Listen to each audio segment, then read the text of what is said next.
organic, unpredictable, unknown, lovely, beautiful, a sense of fulfillment. This is part of the pleasures of life and not the chores of life.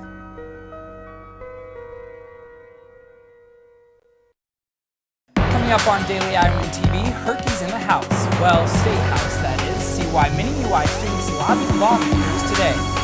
And there's a big change coming to campus campaigns. We have the details next. And in sports, everything you know from open football practice and press conferences.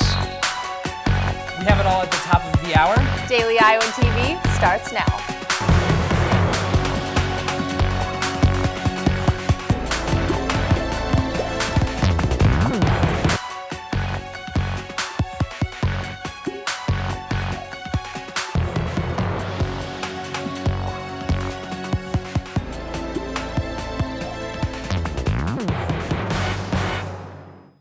Good evening and thanks for joining us. I'm Megan Sanchez. And I'm Stephen Duran. We start today's broadcast with some breaking news out of Texas. Officials have confirmed a shooting on the Fort Hood military base. Injuries have been reported, but details are still unknown. The Hawks were in the house today, and it wasn't Kinnick or Carver. Daily Iowan TV's Reed Chandler joined a busload of UI students to Des Moines for the annual Hawkeye Caucus Day. Herky, handshakes, and selfies. It was all at the Iowa State House in Des Moines Wednesday for Hawkeye Caucus Day. We're here to lobby with the senators and the representatives, really just to thank them for freezing tuition, for keeping tuition costs from rising.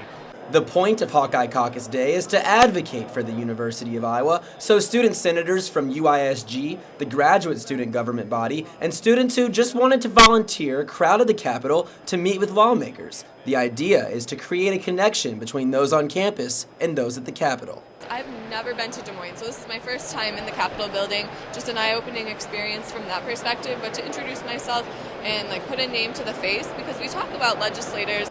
And the major topic this year, the tuition freeze. Students thanked lawmakers for keeping rates frozen for in-state tuition, but the work isn't done yet. We have them in a position where they're holding the tuition, but the next big step for us is get the out-of-state to freeze also. And who can resist a high five from Herky? Their hope is lawmakers will remember these small moments of connection when proposing new legislation affecting higher education. For out-of-state students, we're trying to lobby affordable education. They're leaving with our appreciation and also the knowledge that we really care about the price of our tuition and it's a priority in our lives.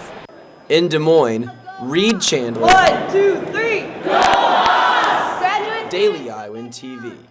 The original goal of Hawkeye Caucus Day this year was actually to convince state lawmakers to extend the in-state tuition freeze to a second year, since Governor Branstad announced in his condition of the state address in January that the freeze would be happening already. They shifted their focus to thanking legislators. The University of Iowa student government elections are only a week away, but this year things are going to be a little different. Last year there were two parties creating a pretty competitive atmosphere on campus, but this time there is only one party. It's called the Open Party, or Organize, Plan, Establish, and Nurture. There are 39 senators who are on the ticket and 7 independent candidates up for election. Because the Open Party is running unopposed, they had the opportunity to create a larger platform that includes safety, diversity, sustainability, affordability, and advocacy. But because there is only one party, some candidates are concerned fewer students will turn out to vote. Less competitive for us this year, being unopposed, but we're still treating it like a campaign in the sense that we're trying to get our name out there, and so people and students know what we can do to help them. Safety is the priority issue in this election, but candidates are also looking to improve all aspects of their platform, including initiatives the current administration is working on. The election will take place April 9th and 10th. Iowa authorities announced a plan today to reduce the number of fatal car crashes on secondary rural roads. Included in the efforts are roads in Alameda, Marion, Webster, Palo Alto, and Fremont counties. The program will focus on increased enforcement of traffic laws, education about the laws, and low-cost safety improvements. In 2012, 72% of fatal crashes happened on secondary rural roads, and those roads make up 79% of Iowa's road system. The program begins today but will last through September of 2015. A chicken recall in Oklahoma is hitting close to home. Advanced Pierre Foods is recalling more than 8,700 pounds of frozen chicken because it was misbranded and did not list all possible allergens. The USDA says the chicken was distributed to 15 states, including Iowa. So far, there haven't been any reports of illness. Stefan, it's finally April, and maybe we'll finally be able to say goodbye to the snow and hello to warmer days. I certainly hope so, but let's check in with Maria Palladino to see whether we're in the clear. Well, guys, it does look like we'll be seeing a little bit of snow later this week, but don't worry, it won't last long. Tomorrow morning, temperatures will be at about 40 degrees with a 30% chance of rain. In the afternoon, temps will rise to 48 degrees with a 40% chance of precipitation. Temps will decrease just slightly to the mid-40s in the evening with a 70% chance of rain. Looking into the rest of the week, Friday will bring a high of 41 degrees and a low of 26 degrees with an unwelcome 40% chance of snow. On Saturday, there will be clear skies with a high of 53 degrees and a low of 34. Sunday and Monday will bring some cloudy skies with high temps around 60 degrees and lows in the mid-30s. Ending the week, Tuesday will be partly cloudy with a high of 56 degrees and a low of 33. Looks like that's all I have in the weather studio tonight. Megan and Stefan, back to you. Thanks for that, Maria. And now it's time for this week's edition of Hawkeye Buzz. We'll toss it over to our own Alyssa Bergamini for the buzz. Alyssa? Thanks, guys, and hey, everyone. Welcome to this edition of Hawkeye Buzz. Tai Chi in a coffee shop, drums in an auto shop, and turntables in a hair salon. Combining everyday places with unusual occurrences is all part of an art performance called Marvelous Guests. Daily Iowa's Gabriella Dunn checks out the performances.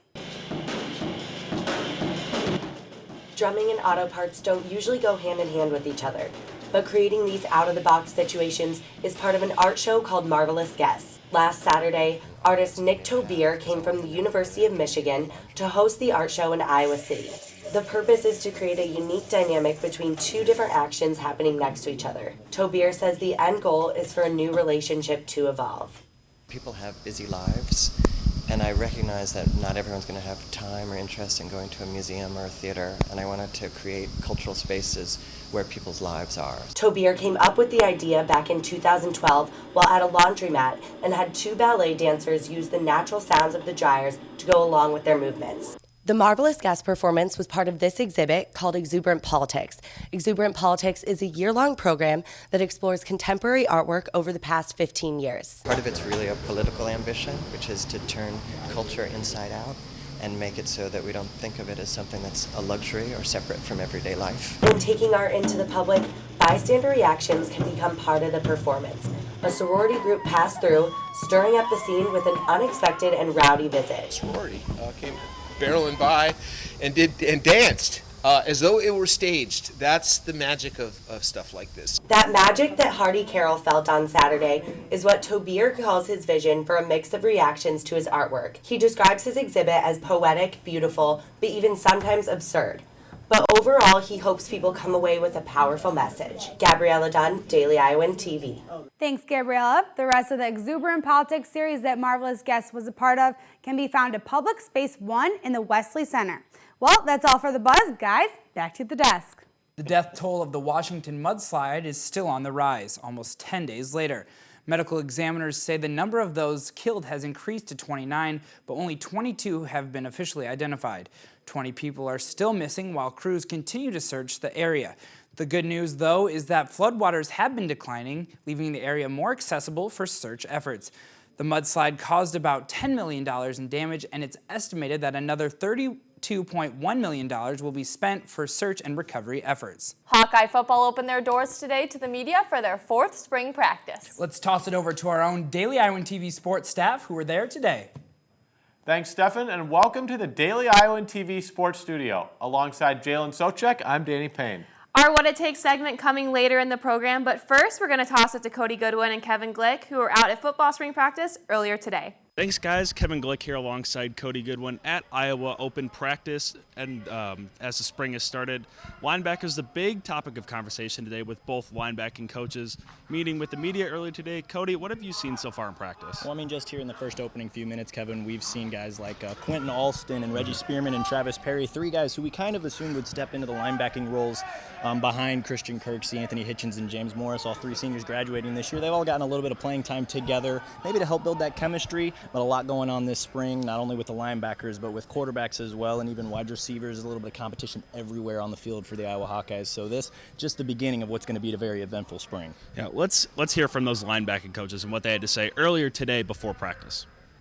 We had 3 tremendous players last year, and you'd want to talk about a privilege in coaching. It was a privilege to coach all of them, certainly James Morris and Anthony Hitchens, and now we're looking forward to continue to build a tradition of good, hard football. I think all of them have caught our eye because they've all, some of them have been unknown, where guys, particularly young freshmen, sophomores that, if they got here, we really don't know. But in my room, Bo Bauer has done a great job. A guy who, from West Branch who joined us as a walk-on. Cole Fisher has been impressive, and getting an opportunity to go out there. And one player expected to fill the vacant spot is senior Quentin Alston. It's going to be fun. Like I said earlier, we need some leaders to emerge, and I feel like I have the opportunity to do that, and I will do that for the season. With those 3 guys leaving, we need some leaders to emerge, and especially playing a middle linebacker here. I think I need to be one of those guys, and I want to be one of those guys, and I will be one of those guys. Another player everyone has their eye on is Jonas Dierks from the men's tennis team as he finishes out his senior year. Our own Taylor Axelson is standing by to tell us exactly what it takes to be an athlete far away from home. Every day, people travel to fulfill their dreams, but it takes a whole nother level of wanting something enough to travel across the Atlantic Ocean to do so. Jonas Dierks did just that when he came to the University of Iowa to play tennis. It was the first time I came to the U.S. actually. I've never been here. I didn't really know what to expect because I didn't take a recruiting visit or anything. So it was all new to me. But then coach showed me around the town and I really liked it. It was pretty small. It was kind of like European. To play the game that he loved, Jonas Dierks packed up his bags and left his home in Belgium and traveled 4,000 miles to Iowa City. But that doesn't mean he didn't leave anything behind. Wat ik het meeste mis thuis zijn mijn familie en vrienden. Give him a lot of credit because he really played a lot over the summer when we really can't make him play. They just have to do it on their own. But he'd go home to Belgium and would come back in the fall much better than when he left back in the spring. So that's really, I think, kind of describes him a lot, meaning he has improved in all areas, in grades, in English, in tennis, in leadership. Well, Jonas is by far one of our most talented guys on the team. Has some of the most skill. He's played one for us for the past 3 years. Always played high in the lineup, and he really sets the tone in terms of us. He brings it every day. Real hard worker, so he really sets the tone of the practice setting for guys to really, match his intensity every day on court. In terms of work ethic, attitude on the court, I mean, this is my 33rd year of coaching here, so he's right up there among the top 5 or 10 just in terms of how he goes about his business every day. Every player he's going to play, assuming he plays number 1, which he will, he's going to be a ranked player nationally. Some of them will be like top 10 players in the country. Some of them will go on to play professionally. So he's got his work cut out from every match that he plays. Just trying to enjoy it, to be honest. I'm just taking it as it comes, and I know when I will be graduating here, I'll go home and play more tennis. Jonas will be graduating in May along with 5 of his teammates and plans on going to teach tennis someday. But maybe it will be a little closer to home. Jalen and Danny, back to you. Thanks for that, Taylor. Unfortunately, that is all we have time for tonight. Be sure to tune in tomorrow for a breakdown of our 2014 football squad. But for now, Stefan, Megan, back to you guys.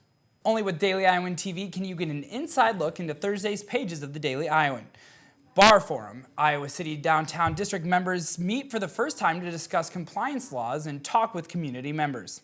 And a famous face in the airliner bar, U.S. Senate candidate Mark Jacobs is stopping by the local bar tonight. Well, that's your most current edition of Daily Iowan TV. Be sure to check us out tomorrow or anytime online at dailyiowan.com. Thanks for watching and have a great night.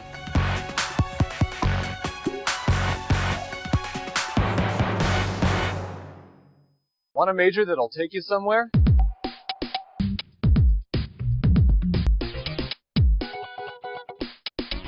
I joined and now I make videos for the university.